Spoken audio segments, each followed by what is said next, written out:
கர்த்தராகிய இயேசு கிறிஸ்துவின் பரிசுத்த நாமம் மகிமைப்படுவதாக.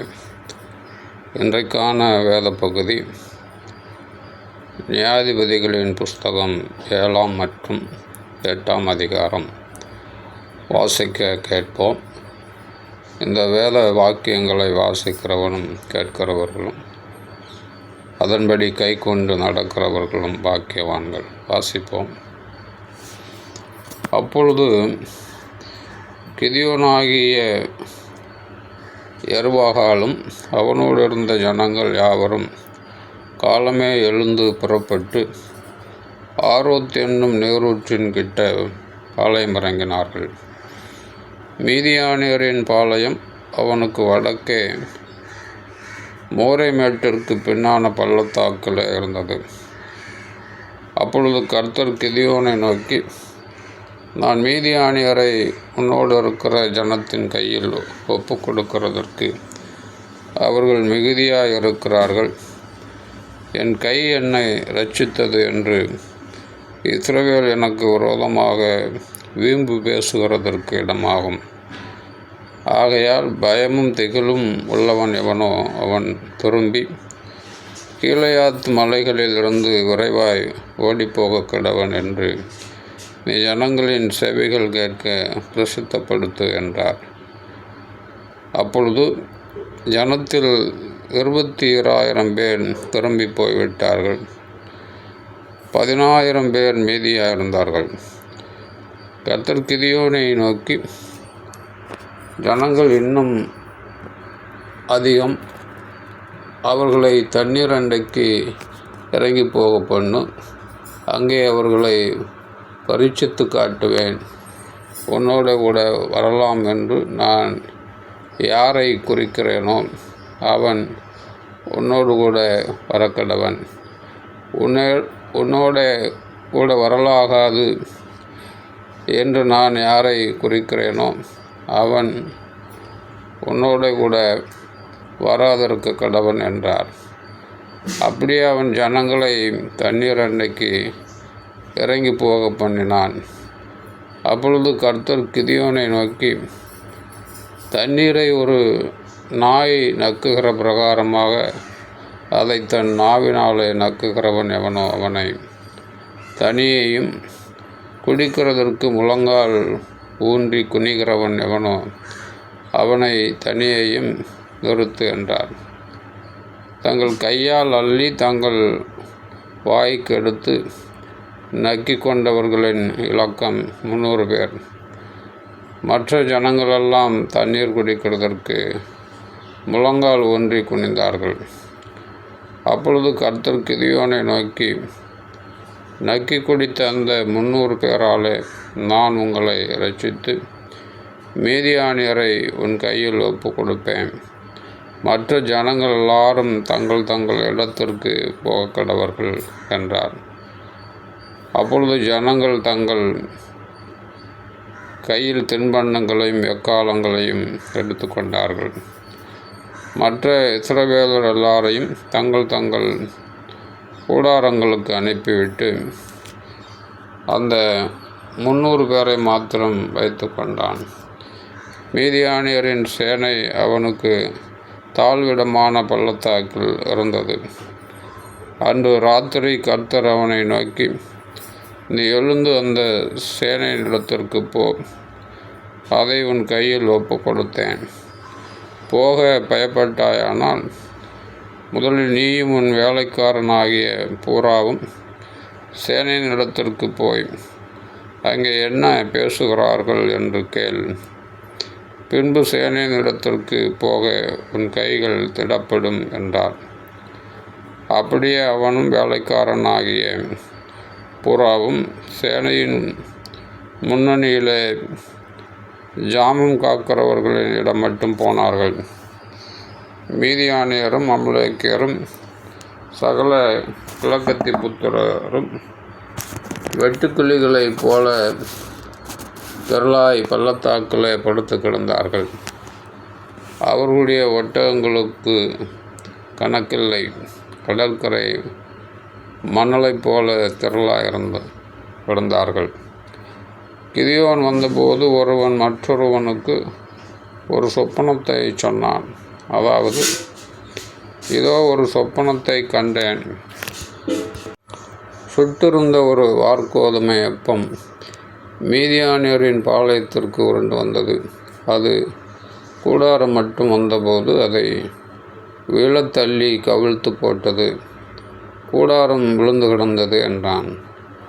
அப்பொழுது மற்றவன், இது யோவாசின் குமாரனாகிய கிதியோன் என்னும் இஸ்ரவேலனுடைய பட்டயமே அல்லாமல் வேறல்ல. தேவன் மீதியானியரையும் இந்த சேனை அனைத்தையும் அவன் கையில் ஒப்பு கொடுத்தார் என்றான். கிதியோன் அந்த சொப்பனத்தையும் அதன் வியார்த்தியத்தையும் கேட்டபோது அவன் பணிந்து கொண்டு, இஸ்ரவேலின் பாளையத்திற்கு திரும்பி வந்து, எழுந்திருங்கள், கர்த்தர் மீதியானியரின் பாளையத்தை உங்கள் கையில் ஒப்பு கொடுத்தார் என்று சொல்லி அந்த 300 பேரை 3 படையாக வகுத்து அவர்கள் ஒவ்வொருவன் கையிலும் ஒரு எக்காலத்தையும் வெறும் பானையையும் அந்த பானைக்குள் வைக்கும் தீவட்டியையும் கொடுத்து அவர்களை நோக்கி, நான் செய்வதை பார்த்து அப்படியே நீங்களும் செய்யுங்கள். இதோ நான் பாளையத்தின் முன்னணியில் வந்திருக்கும்போது நான் எப்படி செய்கிறேனோ அப்படியே நீங்களும் செய்ய வேண்டும். நானும் என்னோட இருக்கும் சகலமான பேரும் எக்காலம் போதும்போது நீங்களும் பாளையத்தை சுற்றி எக்காலம் ஊதி, கர்த்தருடைய பட்டயம் கிதியோனுடைய பட்டயம் என்பீர்களாக என்று சொன்னான். நடு ஜாமத்தின் துவக்கத்தில் ஜாமக்காரரை மாற்றி வைத்த பின்பு கிதியோனும் அவனோடு இருந்த 100 பேரும் அந்த ஜாமத்தின் துவக்கத்தில் பாளையத்தின் முன்னணியில் வந்து எக்காலங்களை ஊதி தங்கள் கையில் இருந்த பானைகளை உடைத்தார்கள். 3 படைகளின் மனுஷரும் எக்காலங்களை ஊதி பானைகளை உடைத்து தீவட்டிகளை தங்கள் இடது கைகளிலும் ஊதும் எக்காலங்களை தங்கள் வலது கைகளிலும் பிடித்து கொண்டு, கர்த்தருடைய பட்டயம் கிதியோனுடைய பட்டயம் என்று சத்தமிட்டு பாளையத்தை சுற்றிலும் அவரவர் தங்கள் நிலையிலே நின்றார்கள். அப்பொழுது பாளையத்தில் இருந்தவர்கள் எல்லாரும் சிதறி கூக்குரலிட்டு ஓடிப்போனார்கள். 300 பேரும் எக்காலங்களை ஊதுகையில் கர்த்தர் பாளையம் அங்கும் ஒருவர் பட்டயத்தை ஒருவருக்கு விரோதமாய் வாங்க பண்ணினார். சேனையானது சேரோத்திலுள்ள பெத்சித்தா மட்டும் தாவாத்திற்கு சமீபமான ஆபேல் மெகொலாவின் எல்லை மட்டும் ஓடிப்போயிற்று. அப்பொழுது நப்தலி மனுஷரும் ஆசேர் மனுஷரும் மனாசேயின் சகல மனுஷரும் ஆகிய இஸ்ரவேலர் கூடி வந்து மீதியானியரை பின்தொடர்ந்து போனார்கள். கிதியோன் எப்ராயிம் மலைகள் அங்கும் ஆட்களை அனுப்பி மீதியானியருக்கு விரோதமாக இறங்கி பெத்தாபரா இருக்கும் யோர்தான் மட்டும் வந்து அவர்களுக்கு முந்தி துறைகளை கற்றுக்கொள்ளுங்கள் என்று சொல்லச் சொன்னான். அப்படியே எப்ராயிமின் மனுஷர் எல்லாரும் கூடி பெத்தாபரா இருக்கும் யோர்தான் மட்டும் வந்து துறைகளை கட்டிக்கொண்டு மீதியானியரின் 2 அதிபதிகளாகிய ஓரேபையும் சேயையும் பிடித்து ஓரேபை ஓரேப் எனப்பட்ட கன்மலையிலும் சேபை சேப் எனப்பட்ட ஆலையிலும் கொன்று போட்டு மீதியானியரை துரத்தி ஓரேப் சேப் என்பவர்களின் தலைகளை யோர்தானுக்கு இக்கரையிலிருந்த கிதியோனிடத்திற்கு கொண்டு வந்தார்கள். ஆமேன். 8ஆம் அதிகாரம். அப்பொழுது எப்பிராயிம் மனுஷர் அவர்களை நோக்கி, நீ மீதியானியர் மேல் யுத்தம் பண்ண போகிற போது எங்களை அழைப்பிக்கவில்லையே, இப்படி நீ எங்களுக்கு செய்தது என்ன என்று அவனோட பலத்த வாக்குவாதம் பண்ணினார்கள். அதற்கு அவன், நீங்கள் செய்ததற்கு நான் செய்தது எம்மாத்திரம்? அபியேஸ்ரியரின் திராட்சைப்பழத்தின் முழு அறுப்பை பார்க்கலும் எப்பிராயீமரின் மீதியான அறுப்பு அதிகம் அல்லவா? தேவன் உங்கள் கையிலே மீதியானியரின் அதிபதிகளாகிய ஓரேபையும் சேபையும் ஒப்பு கொடுத்தாரே. நீங்கள் செய்ததிலும் நான் செய்யக்கூடியது எம்மாத்திரம் என்றான். இந்த வார்த்தையை அவன் சொன்னபோது அவன் மேல் இருந்த அவர்களுடைய கோபம் மாறிற்று. கிதியோன் யோர்தானுக்கு வந்தபோது அவனும் அவனோடு இருந்த 300 பேரும் அதை கடந்து போய் விடாய்த்திருந்தும் பின்தொடர்ந்தார்கள். அவன் சுக்கோத்தின் மனுஷரை நோக்கி, என்னோடு இருக்கிற ஜனத்திற்கு சில அப்பங்களை கொடுங்கள், அவர்கள் விடாய்த்திருக்கிறார்கள். நான் மீதியானியரின் ராஜாக்களாகிய சேபையும் சல்முனாவையும் பின்தொடர்கிறேன் என்றான். அதற்கு சுக்கோத்தின் பிரபுக்கள், உன் சேனைக்கு நாங்கள் அப்பம் கொடுக்கிறதற்கு சேபா சல்முனா என்பவர்களின் கை உன் கைவசமாயிற்றோ என்றார்கள். அப்பொழுது கிதியோன் அவர்களை நோக்கி, கர்த்தர் சேபாவையும் சல்முனாவையும் என் கையில் ஒப்பு கொடுக்கும்போது உங்கள் மாம்சத்தை வனாந்தரத்தின் முள்ளுகளாலும் நெறிஞ்சல்களாலும் குலைத்து விடுவேன் என்று சொல்லி அவ்விடம் விட்டு பெனுவேலுக்கு போய் அவ்வூராரிடத்தில் அந்தபடியே கேட்டான். சுக்கோத்தின் மனுஷர் பிரதியுத்தரமாக சொன்னபடியே பெனுவேலின் மனுஷரும் அவனுக்கு சொன்னார்கள். அப்பொழுது அவன் பெனுவேலின் மனுஷரை பார்த்து, நான் சமாதானத்தோடு திரும்பி வரும்போது இந்த கோபுரத்தை இடித்து போடுவேன் என்றான். சேபாவும் சல்முனாவும் அவர்களோடு கூட அவர்களுடைய சேனைகளும் ஏறக்குறைய 15,000 பேர் கர்கோரில் இருந்தார்கள். பட்டயம் உருவத்தக்க 1,60,000 பேர் விழுந்தபடியால் கிழக்கித்தியாரின் சகல சேனையிலும் இவர்கள் மாத்திரம் மீந்திருந்தார்கள். கிதியோன் கூடாரங்களிலே குடியிருக்கிறவர்கள் வழியாய் நோபாகுக்கும் யொகிபெயாவுக்கும் கிழக்கே போய் அந்த சேனை பயமில்லை என்றிருந்தபோது அதை முறியடித்தான். சேபாவும் சல்முனாவும் ஓடிப்போனார்கள். அவனோ அவர்களை பின்தொடர்ந்து சேபா சல்முனா என்னும் மீதியானியரின் 2 ராஜாக்களையும் பிடித்து சேனை முழுவதையும் கலங்கடித்தான். யோவாசின் குமாரனாகிய கிதியோன் யுத்தம் பண்ணி சூரியன் உதிக்கும் முன்னே திரும்பி வந்தபோது சுக்கோத்தின் மனுஷரில் ஒரு வாலிபனை பிடித்து அவனிடத்தில் விசாரித்தான்.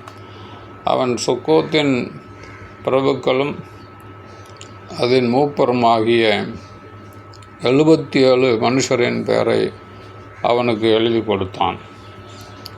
அவன் சுக்கோத்து ஊராரிடத்தில் வந்து, இதோ விடாய்த்திருக்கிற உன் மனுஷருக்கு நாங்கள் அப்பம் கொடுக்கிறதற்கு சேபா சல்முனா என்பவர்களின் கை உன் கைவசமாயிற்றோ என்று நீங்கள் என்னை நிந்தித்து சொன்ன சேபாவும் சல்முனாவும் இங்கே இருக்கிறார்கள் என்று சொல்லி பட்டணத்தின் மூப்பரை பிடித்து வனாந்தரத்தின் முள்ளுகளையும் நெறிஞ்சல்களையும் கொண்டு வந்து அவைகளால் சுக்கோத்தின் மனுஷருக்கு புத்தி வரப்பண்ணி பெனுவேலின் கோபுரத்தை இடித்து அவ்வூர் மனுஷரையும் கொன்று போட்டான். பின்பு அவன் சேபாவையும் சல்முனாவையும் நோக்கி, நீங்கள் தாபூரில் கொன்று போட்ட அந்த மனுஷர் எப்படிப்பட்டவர்கள் என்று கேட்டான். அதற்கு அவர்கள், நீர் எப்படிப்பட்டவரோ அவர்களும் அப்படிப்பட்டவர்களே, ஒவ்வொருவனும் பார்வைக்கு ராஜகுமாரனைப் போல் இருந்தான் என்றார்கள். அப்பொழுது அவர்கள் என் சகோதரரும் என் தாயின் பிள்ளைகளுமாயிருந்தார்கள். அவர்களை உயிரோடு வைத்திருந்தீர்களானால் உங்களை கொல்லாதிருப்பேன் என்று கர்த்தரின் ஜீவனை கொண்டு சொல்லுகிறேன் என்று சொல்லி தன் மூத்த குமாரனாகிய எத்தேரை நோக்கி, எழுந்து இவர்களை வெட்டி போடு என்றான். அந்த வாலிபன் இளைஞனானபடியால் பயந்து தன் பட்டயத்தை உருவாதிருந்தான். அப்பொழுது சேபாவும் சல்முனாவும், நீரே எழுந்து எங்கள் மேல் விழும், மனுஷன் எப்படியோ அப்படியே அவன் பெலனும் இருக்கும் என்றார்கள். கிதியோன் எழுந்து சேபாவையும் சல்முனாவையும் கொன்று போட்டு அவர்கள் ஒட்டகங்களின் கழுத்துகளில் இருந்த சாந்துக்கரைகளை எடுத்து கொண்டான். அப்பொழுது இஸ்ரவேல் மனுஷர் கிதியோனை நோக்கி, நீர் எங்களை மீதியானியர் கைக்கு நீங்களாக்கி விட்டபடினால் நீரும் உம்முடைய குமாரனும் உம்முடைய குமாரனின் குமாரனும் எங்களை ஆளக்கடவீர்கள் என்றார். பின்பு கிதியோன் அவர்களை நோக்கி, உங்களிடத்தில் ஒரு காரியத்தை கேட்கிறேன். நீங்கள் அவரவர் கொள்ளையிட்ட கடுக்கன்களை என்னிடத்தில் கொண்டு வாருங்கள் என்றான். அவர்கள் இஸ்மவேலராய் இருந்தபடினால் அவர்களிடத்தில் பொன் கடுக்கன்கள் இருந்தது. இஸ்ரவேலர் சந்தோஷமாய் கொடுப்போம் என்று சொல்லி ஒரு வஸ்திரத்தை விரித்து அவரவர் கொள்ளையிட்ட கடுக்கன்களை அதில் போட்டார்கள்.